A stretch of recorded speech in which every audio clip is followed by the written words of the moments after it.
Welcome and thank you for joining us this morning. Today is the first seminar in our not-for-profit Future Ready series, Governance, Risk and Growth, and is again held in partnership with HLB Man Judd Newcastle, Jenkins Legal and Aon Insurance. Today's presentations will focus on workplace challenges, navigating payroll, people and performance. Before we begin today's presentations, I'd like to do a quick introduction of our speakers. Emily Plaza from Jenkins Legal Advisors, employers on a broad range of workplace matters, including contracts, compliance, performance management, disputes, restructures and dismissals. Emily regularly supports employers with Fair Work matters, award interpretation and workplace investigations. Steve Langley from Aon is a workers' compensation specialist with more than 15 years' experience across the Australian market. Steve brings broad cross-industry experience and helps organisations strengthen risk management and optimise their compensation programs. Elise Stones is a registered company auditor at HLB Man Judd Newcastle. She is known for her analytical approach and practical insights that help organisations strengthen financial performance and internal systems. Elise also provides payroll health checks to help businesses identify risks and improve payroll processes. I hope you find today's presentations insightful, engaging and valuable to your individual organisations. I would like to now welcome Emily, who will discuss managing workplace disputes and harassment claims.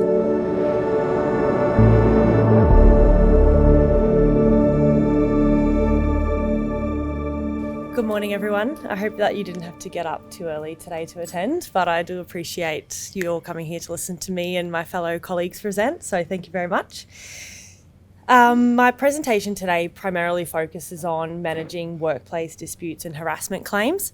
So this is quite a broad topic, so I'm going to focus on a very specific lens, not from the HR perspective or the perspective of complainants or respondents, but from the perspective of office holders and directors.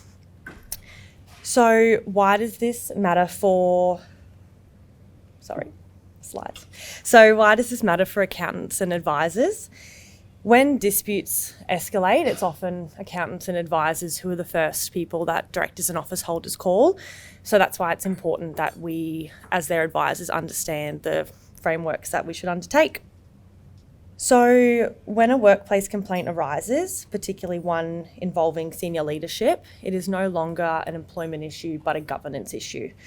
And governance issues within the workplace can create significant risk. So directors and office holders need to ask themselves, how do we deal with this in a way that protects the company, protects the directors, complies with the law, and allows the business to continue functioning smoothly? Not just how do we deal with this complaint. So before we consider the practical elements of this question, we have to focus on the law and applicable legislation.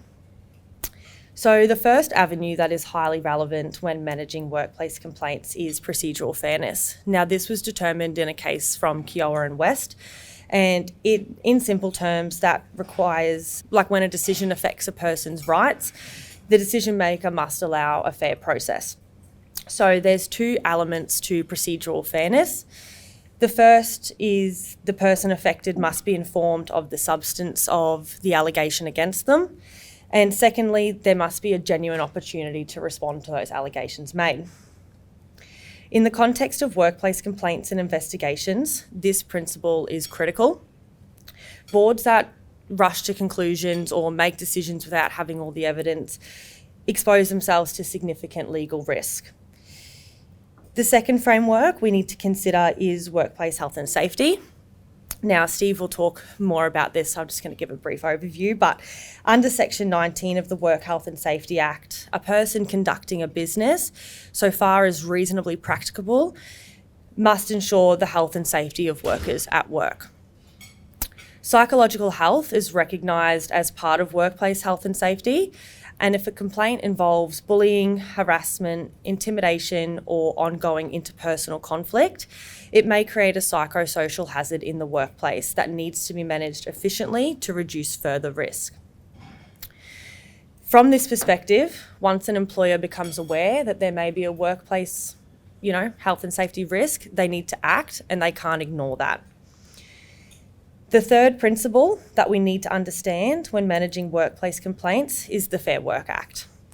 So under this act, employees are protected from unfair dismissal, adverse action, and discrimination in the workplace, amongst various other things. These protections become particularly relevant when an employee raises a concern or makes a complaint. Once a complaint is made, that is considered for the employee to have exercised a workplace right, and they can't be adversely affected because of that, whether that be a demotion, dismissal, disciplinary proceedings. In most legal proceedings, the person making the claim must prove their case. However, once that workplace right has been established, it opens up general protections claims. And in those claims, the onus is reversed. So it is the employer who must prove that they didn't, adversely affect the employee's workplace rights, as opposed to the employee proving that they did. So now let's consider these three principles in a format of a recent matter that I had at Jenkins, and we'll go through this case study together. In September of 2025, the CEO of Company X lodged a complaint with the chair concerning serious issues regarding delegation, disclosure, potential misleading conduct, and bullying. The grievance arose in the context of procurement irregularities identified in relation into Company Y, engaged by Company X to undertake stormwater damage works and other works at one of their premises. So the board in this situation had initially resolved to appoint Company Z to conduct a compliance review of their engagement and payment services to Company Y. However, Company Z required further information from the CEO to be able to provide their preliminary advice and give their report. So after lengthy discussion and consideration by the board, they resolved to appoint an independent external investigator to undertake a two-stage preliminary clarification and investigative process. So stage one involved a documents-only review, so on the papers, where two letters would be issued to the CEO and the CFO simultaneously. So the letter to the CEO was a show cause letter setting out the allegations and clarifying the CEO's position regarding the sequence of events. The second letter was a clarification letter to the CFO seeking clarification of the factual assertions and any ambiguous elements in the complaint because it wasn't structured and there was a few particulars that were missing. The second stage that was resolved by the board involved a report from the independent and external investigator advising the board of Company X on many matters, but whether mediation would be appropriate and if so, what that involved, whether findings could just be made on the papers or whether further interviews needed to be undertaken, any systematic or governance matters that could have been improved within the business, and any other options that were available to the board as a result. While there was somewhat of a plan, there are a few things to note that happened in this matter. The CFO resigned from their position. The CEO did provide a preliminary response, but they were going on leave over December and January, so that response was very brief. And the independent external investigator was unable to obtain further substantive engagement from the CFO prior to their departure. So there was a lot of ambiguity and not a lot of way to try and unravel that. Also, the CEO did not want the bullying portion of the complaint progressed. So that psychosocial hazard was sort of put to the side. The resignation in itself created a further risk of concern for Company X. The board resolved to engage a second independent external investigator to handle the offboarding process and exit meeting for the CFO. They were also unable to engage with him in this process, which made the handover of his departure quite difficult. The reports from both independent and external investigators were provided to the board in February of this year, which was 5 months after the complaint was initially brought up to the chair. For context, there were various personal conflicts of interest between the board, the CEO, the HR manager, and the chair.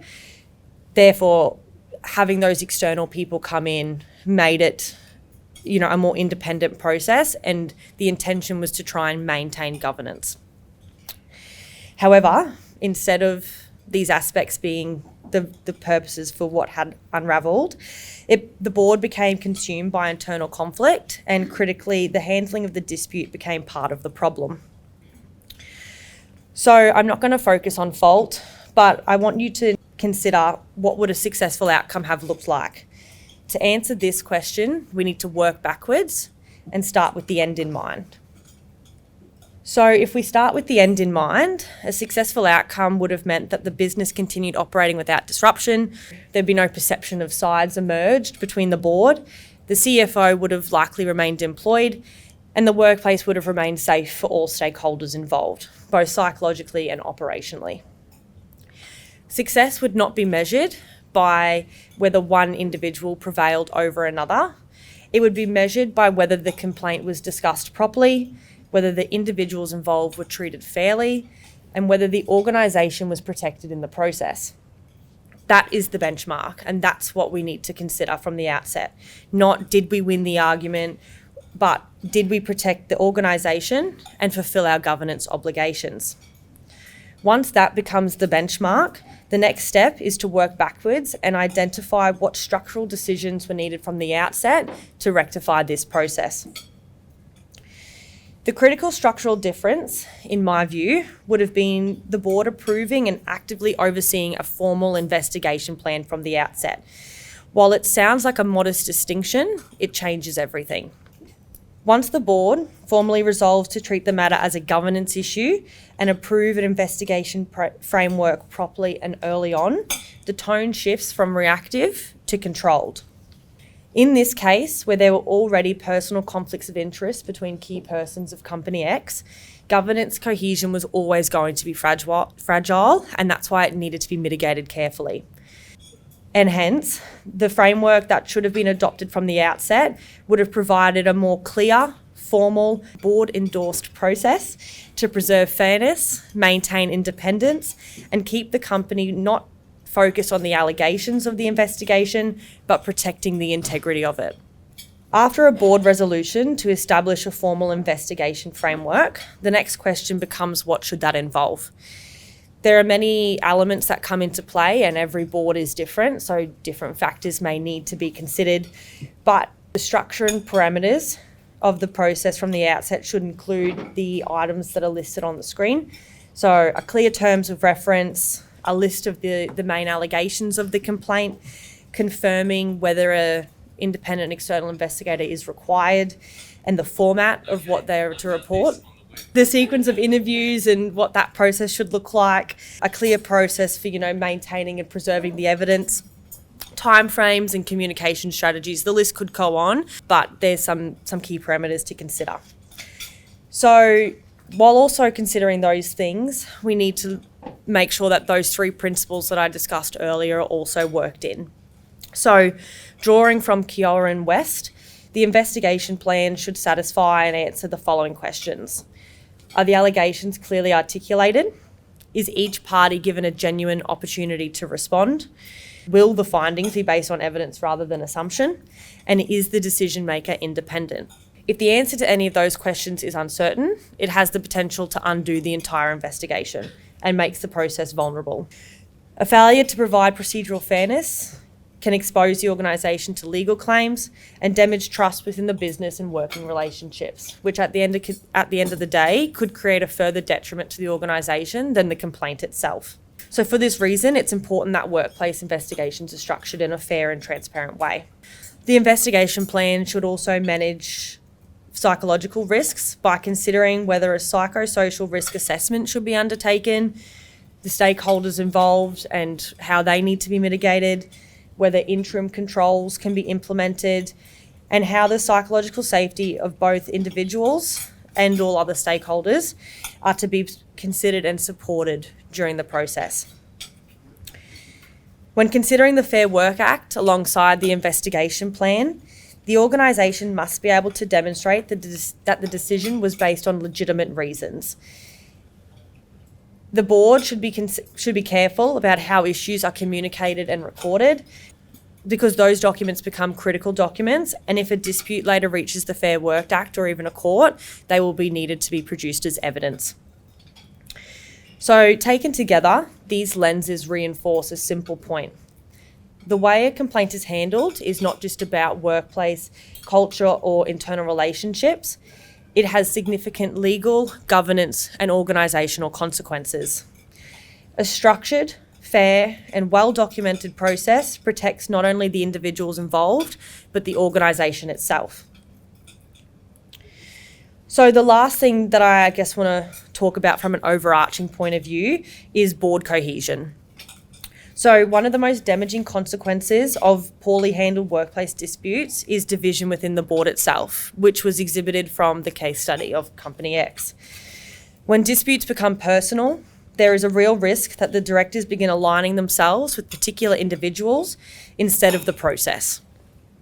Once that happens, governance begins to deteriorate, and the organisation becomes unable to progress other organisational matters that are required of the day-to-day. However, where there is a clear process from the outset, directors can focus and anchor themselves to that instead of the personalities and the allegations that are coming out of the complaint. So, when a client calls you and says we've received a complaint, there are a few questions that should immediately come to mind, and these are shown on the screen. These questions matter because once mistakes begin to accumulate, it becomes very difficult to untangle that web. Reactive emails, informal investigations, rushed disciplinary decisions, or dismissals made without proper processes can really create a larger impact than the complaint itself and those risks that, may form between the employees or board members in the workplace.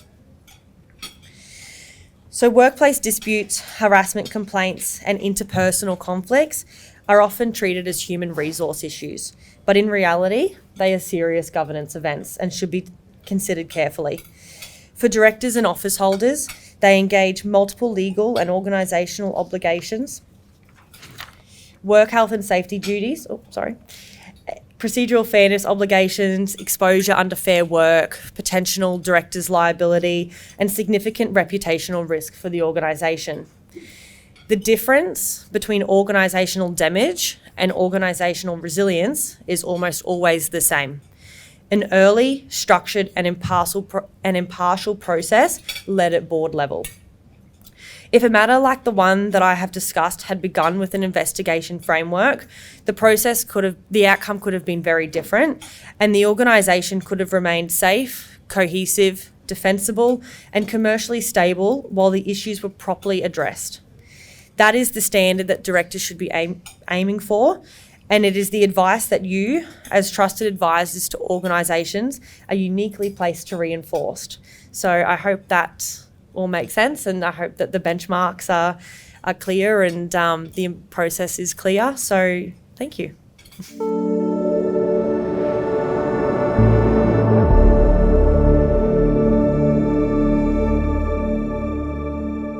So, as per the earlier introduction, I'm from Aon,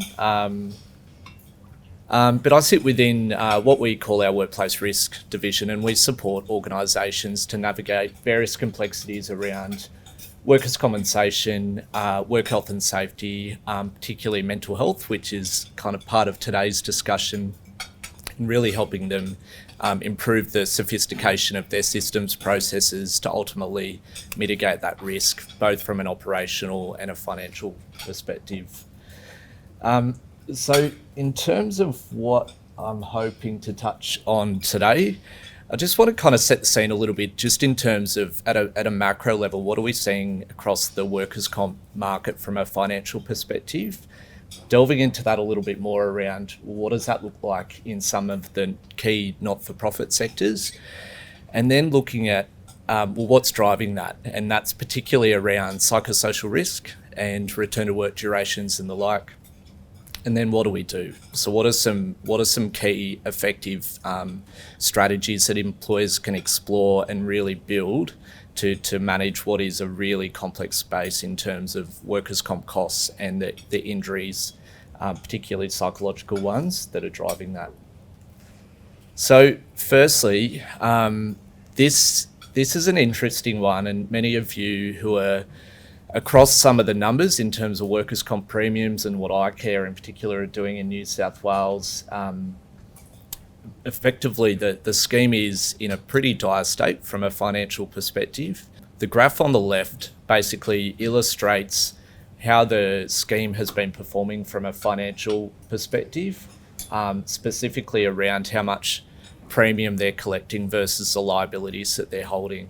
And the way we kind of look at that is how sufficiently are they funded. You'll see there that the funding rate, if you look at the New South Wales one, kind of second from the left there, is deteriorating in terms of their level of funding, and they're below where they need to be.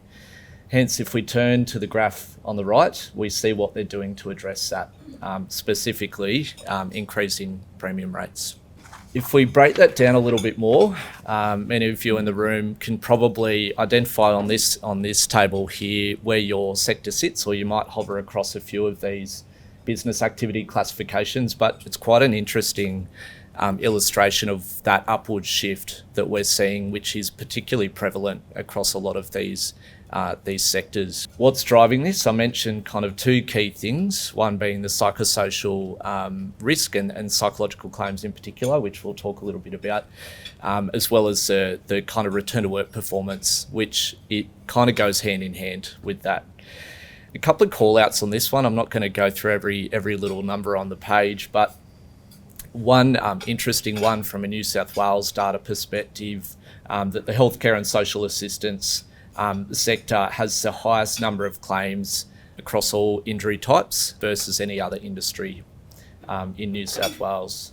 Education and training is high on the list, coming in at number 5. In terms of psychological claims versus physical, an interesting statistic in New South Wales, which is similar in a lot of other jurisdictions, is so just if you look at the piece on the right there, women represent 17% roughly of the psychological claims versus 8% for men.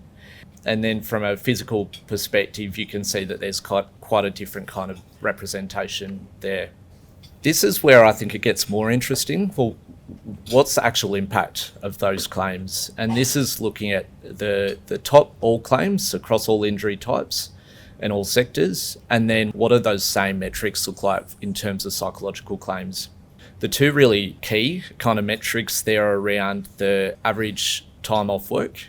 So looking at all claims, that average is a bit over 7% versus psychological claims at around 36%. So roughly 5 times, on average, takes 5 times longer for a psychological claimant to return to work. Naturally, that feeds into the cost of claims. And then we look at the next piece around 16K being the average cost of all claims versus 69K for psychological.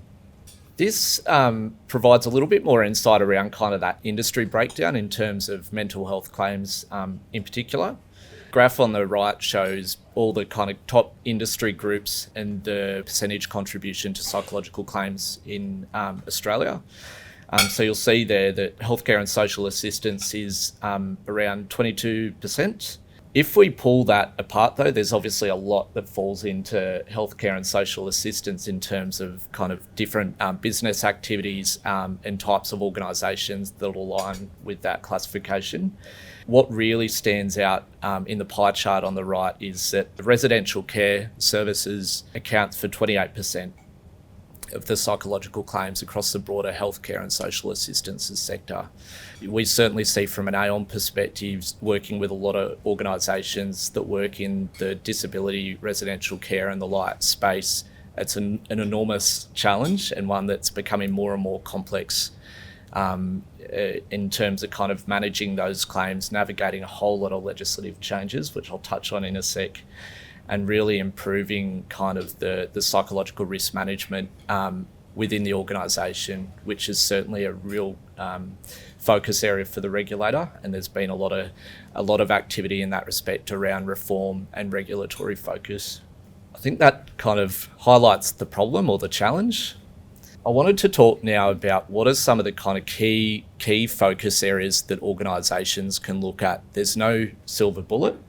There's no single strategy to address psychosocial risk, and in particular psychological claims in the workplace.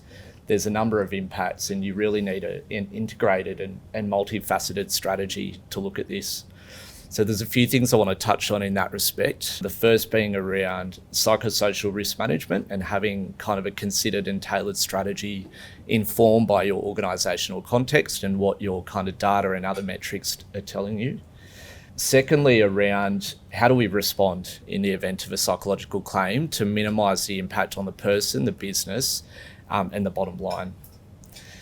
And then thirdly, what are our options? So iCare is an interesting scheme, but there are options outside of their common premium model in terms of different premium structures, as well as self-insurance, that can really provide organisations with different financing arrangements around the workers' cost and allow greater control in how you manage that and influence your own performance.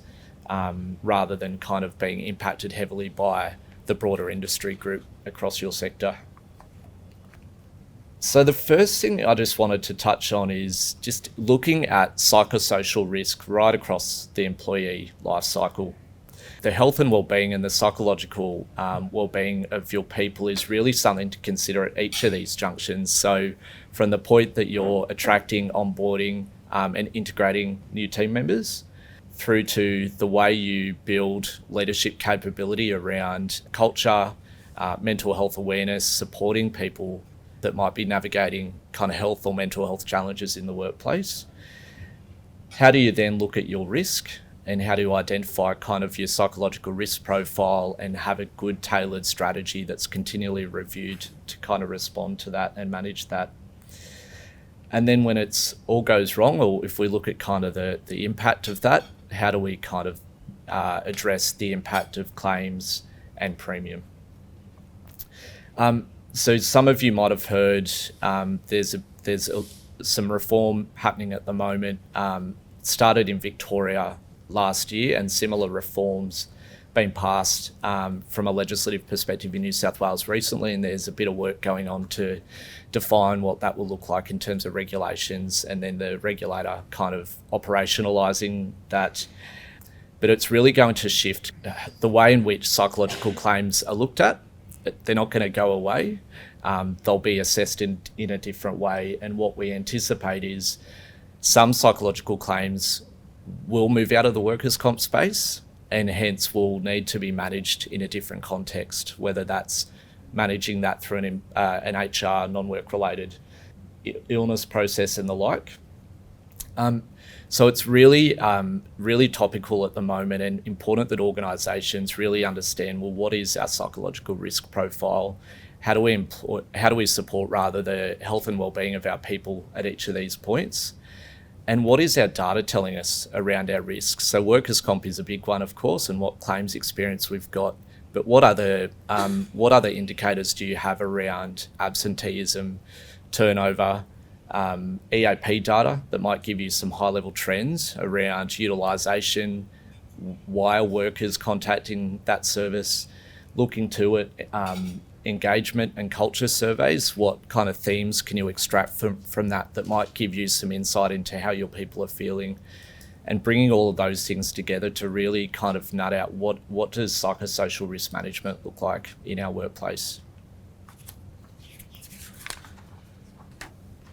So then moving to kind of, I suppose, the injury response. So psychological claims, as many of you would have dealt with, are complex, sensitive to navigate in terms of the workers' comp framework that they're managed under, but also supporting the individual that's potentially vulnerable, disgruntled, symptomatic, going through some challenging times. What I wanted to touch on here is really the absolute importance of early intervention and early return to work, in particular wherever that can be facilitated. The stats on the left illustrate a lot of research that goes into the likelihood of people returning to work based on how long they've been off work. And as you can see, as time goes on, that likelihood diminishes. And hence you get to a point in time where if someone's not back at work, you've probably lost all hopes and prospects. Extensive research to show that early engagement with the workplace in terms of the injured person staying connected with the workplace in a capacity that they can manage with their health condition supports earlier and better recovery. They're still undertaking a normal routine. They're connected with their workmates, and they do that alongside the very important kind of health and treatment plan that they're undergoing. A big part of that, of course, is, how do we respond from a suitable duties perspective? And that's sometimes complex, or often complex, with psychological injuries. It might be that they're disgruntled, or they've got a grievance with their manager. There might need to be some, where possible, creative thinking around how do we have them aligned to another manager while we work through a return to normal work process, or could they work in another work site, for example. So if you think of an employee's experience in the workplace, their immediate kind of leader is the person that can have the most impact. So outside of the circumstance where they might have a grievance against them, how does that supervisor remain connected, check in, how are you going, how can we support you? The person might be off work. That doesn't mean you don't call them. Stay connected with them and encourage them that the business is behind them and that you can support them in their return to work. The final piece here is really just emphasising the importance of that process happening concurrent to kind of what the insurer is doing. So the insurer is going through this process in the background around investigations and how do we assess liability, et cetera. As an employer, it's really critical that early return to work strategy is adopted from the outset rather than waiting for an outcome on the claim. So then if we turn to, what do we do with the insurer? This is a difficult legislation and framework to kind of navigate for an employer. It's frustrating. You've got an insurer that needs to kind of follow a process that's effectively prescribed by the Act and regulations and what the regulators' guidelines say. But there's a lot to do in terms of engaging with them to make sure they've got all the right information to make a decision. So they might be doing factual investigations and the like, but as an employer, you've got rich information and insights that you can share with them. So we always encourage organisations to be on the front foot, share what information you think is relevant, because if the insurer doesn't know about it or their investigator doesn't know about it, it may never come into the consideration process as they assess the claim. Might just touch on the middle piece here, which is a very common one in the context of psychological claims. There's a provision in the Act that effectively says if a person's psychological injury is wholly or predominantly caused by reasonable management action, it's not compensable.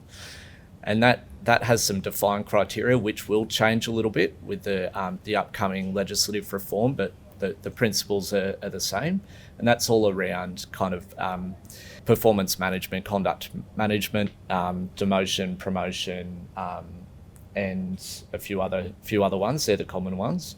So again, thinking back to the earlier point, what information do you have that might kind of support that there's been a fair and reasonable process conducted by the employer in that space that you can demonstrate to help potentially build a defence on the claim? And the final piece here, and this is kind of just a nice link back to Emily's piece around what can happen in a very complex allegation from one employee to another, or in that circumstance, one exec to another. Really important to kind of look at the workers' comp process separately. Sometimes the employment investigation might mean the person is stood down, but if not, how can we still facilitate that return to work process? How can we still work with the insurer collaboratively to make sure they're making the right decisions, have the right information to do so, and so on? And this final piece I want to cover is just kind of illustrating that there are options in the New South Wales Workers' Comp scheme around kind of premium and the financing options that employers can adopt to meet their workers' comp coverage obligations. Many employers sit under this top left one, which is what iCare call the conventional premium model.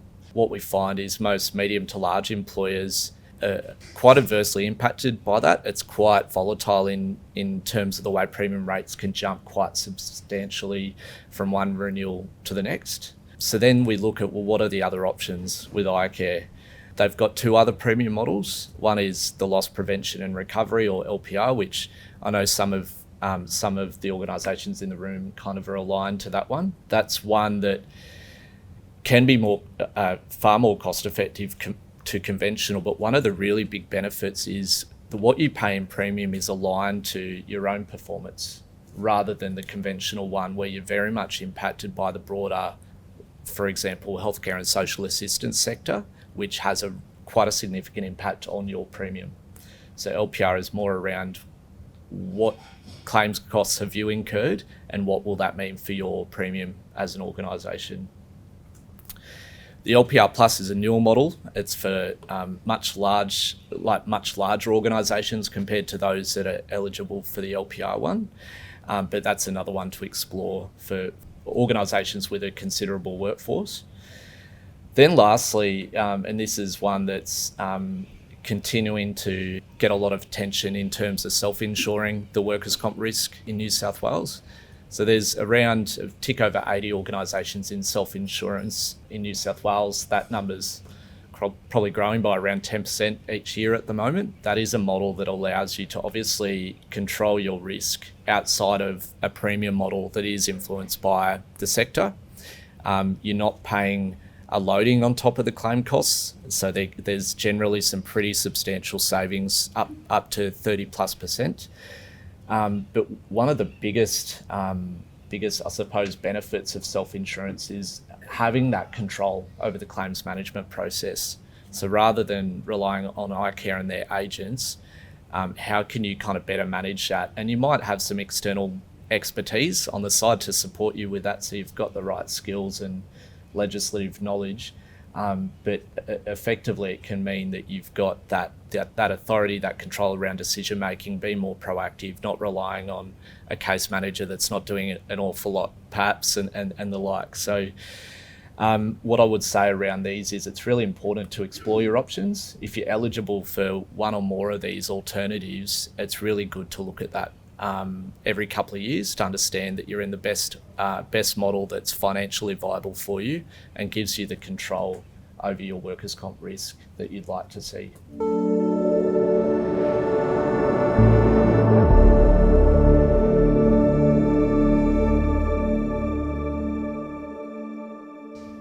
I want to start with something a bit different today. We've heard about insurance, we've heard from a legal perspective. I'm an accountant, so I want to talk about payroll and from a finance point of view. And I want to start with a simple idea to get us started.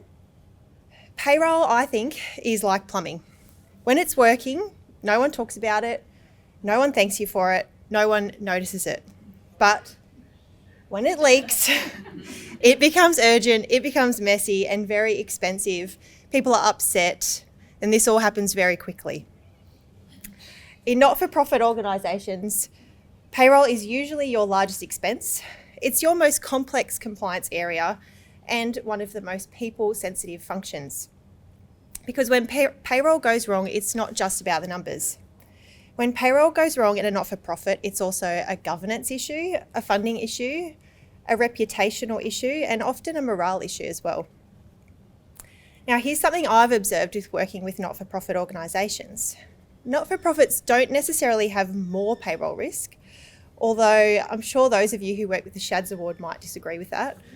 But you do have a different payroll risk. Most not-for-profits operate with lean teams. That is, 1 or 2 people running payroll, limited segregation of duties, and people wearing multiple hats.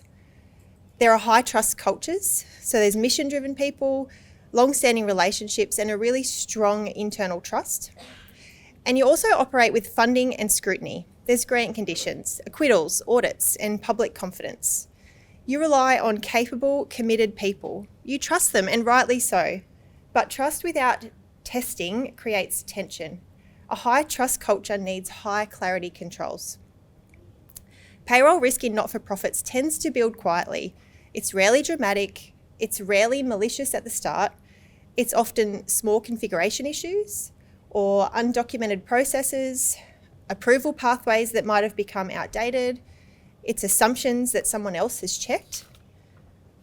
And because most payroll teams are just busy getting payroll out on time, they rarely get to take a step back and ask, is the system actually configured correctly?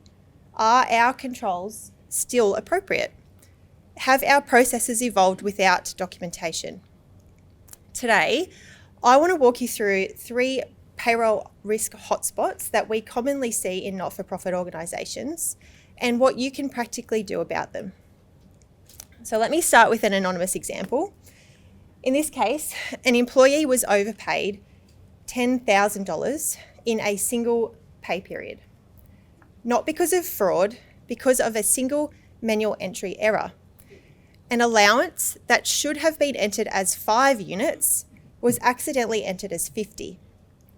The system accepted it, the timesheet was approved, payroll processed it, exception reports were generated but not investigated, checklist steps were skipped, the employee even reported the error and it wasn't escalated. And eventually the overpayment was identified and thankfully recovered. But the question isn't just whether the money was recovered. The real question is, how does one mistake like this travel through an entire payroll system? The answer is simple. Payroll is not just one task. I like to think of it as a relay. Think about your payroll process. There's a roster. Then you go to timesheet entry, timesheet approval, payroll processing, exception reporting, financial review, and finally payment. Each stage hands the baton forward to the next. In this case, the first runner stumbled, an error in the manual data entry, 50 units instead of 5. But the baton kept moving. The second runner didn't notice it, the approver didn't spot the error, and the system didn't draw their attention to it either. The third runner then assumed that the previous check had been done because the timesheet was approved. The fourth runner relied on exception reports with variances that weren't actioned. And the final runner assumed someone else had reviewed it and had oversight. In this case, no one dropped the baton, but no one stopped the race either. What this tells us is that this wasn't a people problem, it was a handover problem.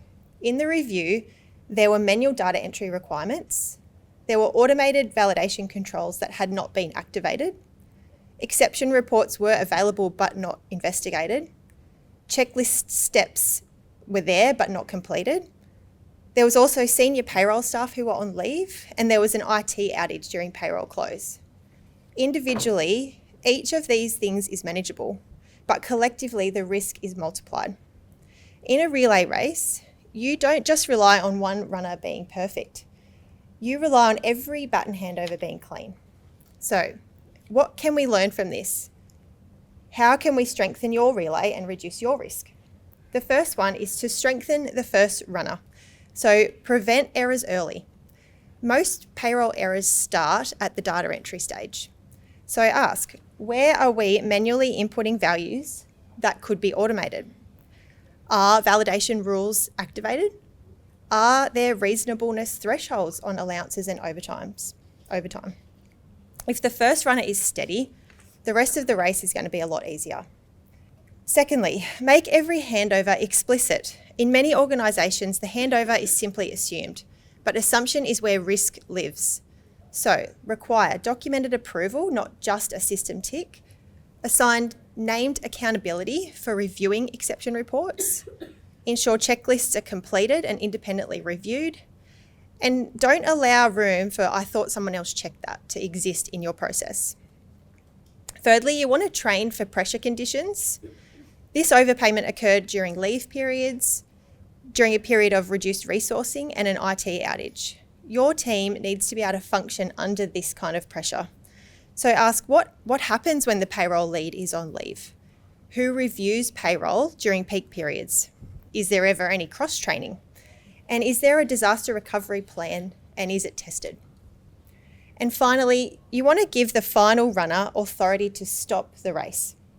Exception reports are not formalities, they are stopping points. If a gross pay report shows a large variance, who investigates it, who signs it off, and who escalates it? If no one has clear authority to pause the payroll, that baton is just going to keep moving, even when it shouldn't. Payroll risk rarely explodes, it travels. It moves quietly from stage to stage.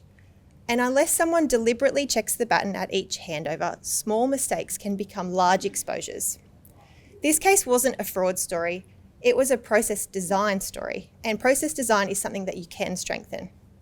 If we mapped your payroll relay on a whiteboard right now, where would you feel least confident about your handovers? Case study 2, let me share another example.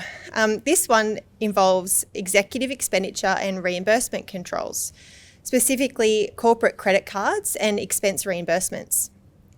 An independent review ultimately identified over $50,000 in fraudulent transactions due to insufficient oversight. This didn't begin as obvious misconduct, it began as loosened guardrails. In many not-for-profits, corporate credit cards and reimbursements are designed to enable operations, things like travel for programs, accommodation for conferences, vehicle costs, and urgent purchases. These systems are meant to be practical, but they often operate at high volume and relatively low value per transaction, which means they don't always attract the same scrutiny as payroll. They often rely on trust and they're processed routinely. And importantly, they frequently flow through payroll systems. Many organisations reimburse employees via payroll, deduct personal expenses via payroll, and process fringe benefit adjustments via payroll, which means expense controls and payroll controls are intertwined. Weakness in one affects the other. I like to think of your expense process like a mountain road. The road itself is the daily activity: travel, meals, reimbursements, subscriptions. The guardrails are your controls. They don't stop people from driving, they stop them from drifting off the edge. In this case, the control environment relied on an expense policy, delegated approval authority, documentation requirements, and recording transactions in an approval system. On paper, this all sounds robust. The road appeared to be functioning. In practice though, several guardrails had loosened. Approval pathways were not always independent. Expenditure could be initiated and influenced by the same senior role. Some higher value transactions were not consistently recorded in the required approval system. The payroll team processes what's approved. They're rarely in a position to challenge executive level expenses. Low value transactions accumulated over a number of years. Importantly, oversight of senior roles was not clearly defined. In this case, the policies had no reference to oversight of the CEO's credit card. Documentation standards were also inconsistently enforced. A policy without enforcement is not a control, it's just guidance. Individually, none of these things create a crisis, but collectively they create drift. And drift is dangerous because it feels normal. Now, here's the connection that often gets missed. Expense and credit card weaknesses don't just stay in finance. If expense controls are soft, the same culture often applies to payroll overrides, allowance approvals, one-off payments, and back pay adjustments. Control culture is consistent across firms. If guardrails are loose in expenses, they're often loose in payroll too. So what does prevention look like? Firstly, you want to ask, is there anyone in your organisation whose expenses are not independently reviewed? You want to clarify independence. There should be no self-approval, clear oversight of executive expenses. Consider, could the board chair approve executive expenses, including credit card transactions? There needs to be a documented delegation matrix and an annual review of approval authorities. We can strengthen documentation discipline. So in this case study, policies required documentation and approval, but compliance relied heavily on a culture of trust because it wasn't enforced. So do we monitor policy compliance or are we just assuming it? We should check that there's mandatory system-based approvals, no reimbursement of personal expenses without adequate documentation, all credit card expenditure requiring adequate receipts and documentation, and consider could you do some periodic compliance testing. Thirdly, we could consider reviewing cumulative behaviour. Are we reviewing individual transactions, or have we ever considered reviewing behavioural patterns? Could you report quarterly on individual expenditure or reimbursements? Or could we report by exception? Or could we perform some trend analysis on the types of expenses that are going through those type of things? And finally, we want to connect expense reviews to payroll governance. Make sure teams understand reimbursement and approval controls. Ask, have we confused trust with the absence of verification? Expense controls rarely collapse dramatically, they loosen gradually. And when the guardrails are loose, even small steering mistakes can cause large consequences.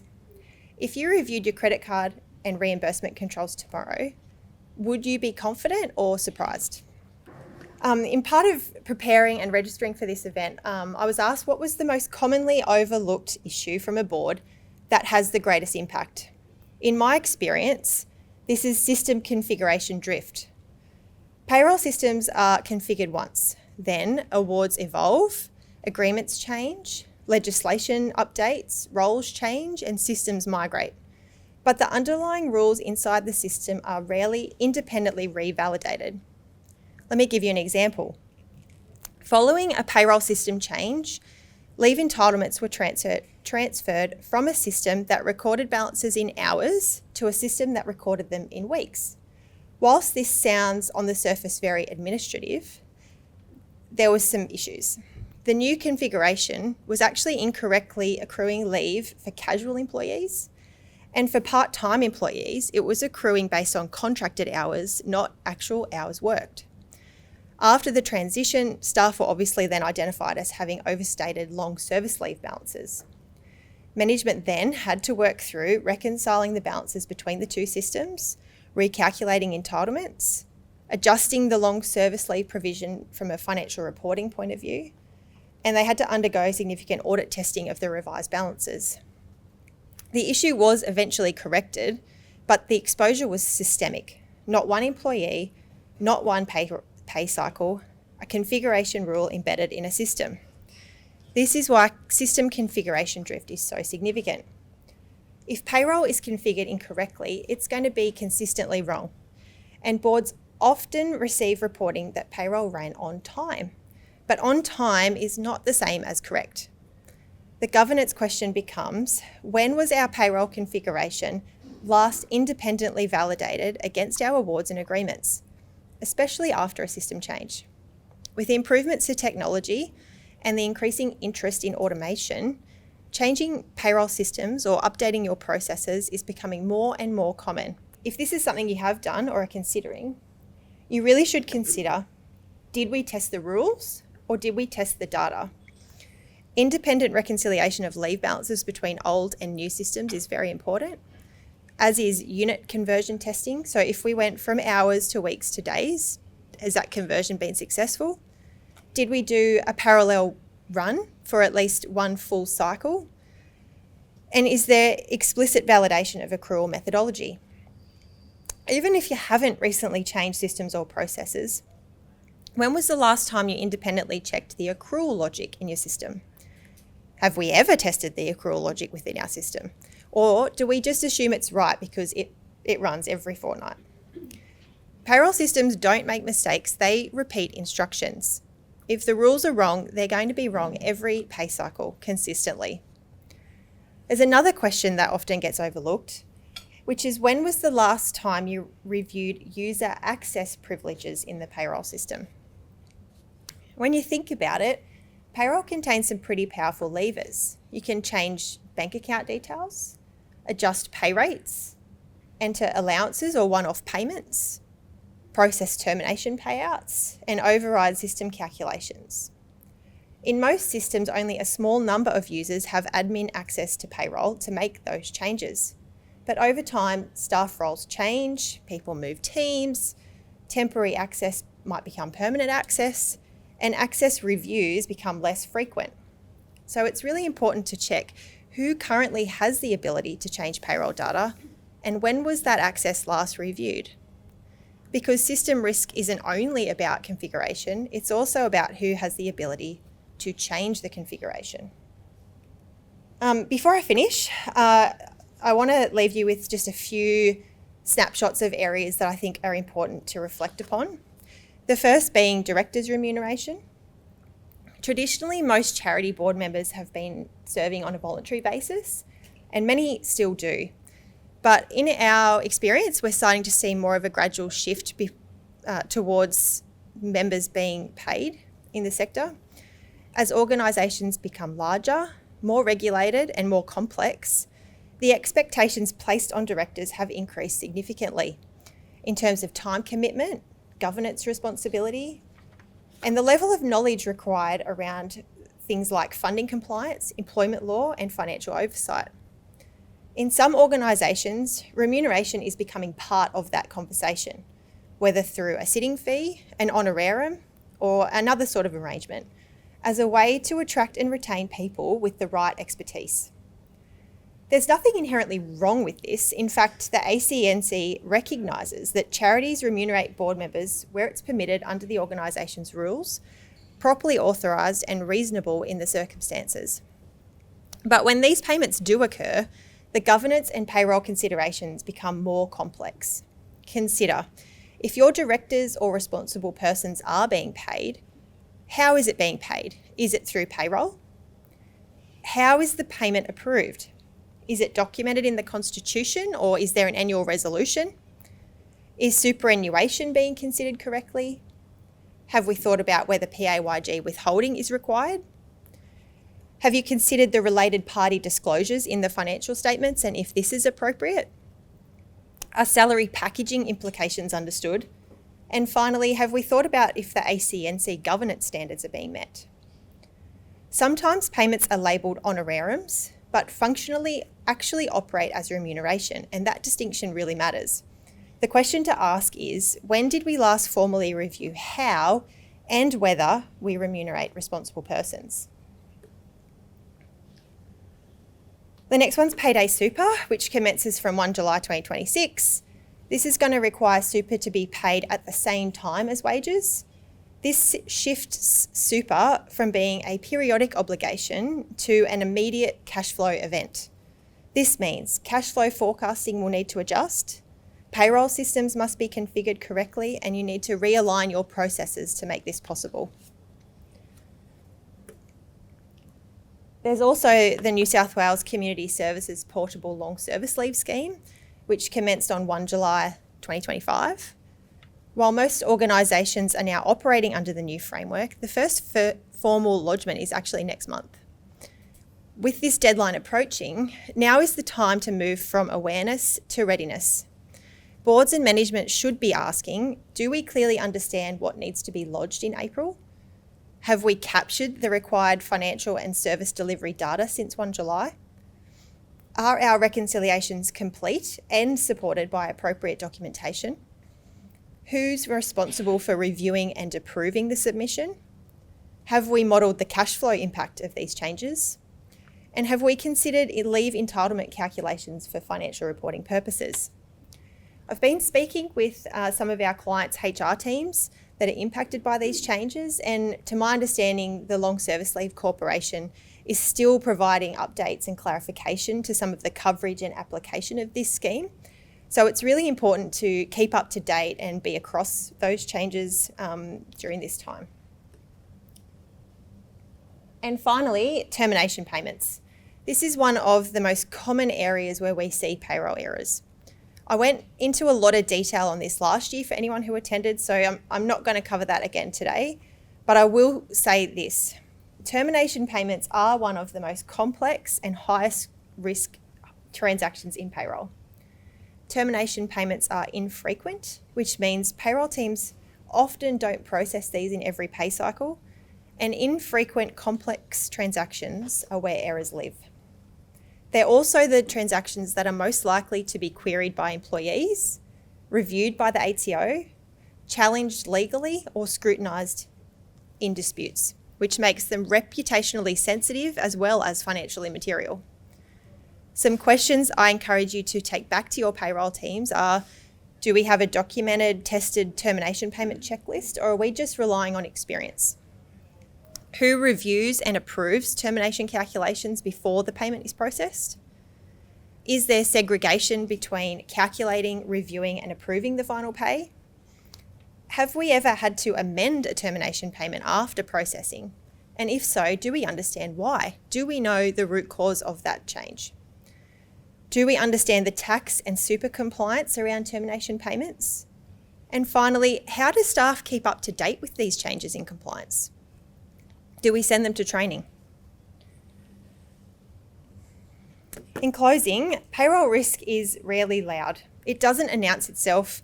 It doesn't usually start with misconduct or a crisis. It begins with an undocumented process, an assumption that someone else has checked, a system rule that was never revalidated, a termination processed under pressure, and regulatory change we assumed we understood.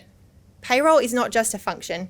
It's one of the clearest reflections of your organisation's governance discipline, because every pay cycle it tests your structure, your clarity, your oversight, and your overall culture. You don't need perfect systems, but you do need visible ownership, clear documentation, independent review, and the courage to test what you assume is working. So, as I leave you today, I encourage you to ask one final question. If we had to defend our payroll process tomorrow, would we feel confident or would we feel exposed? Thank you.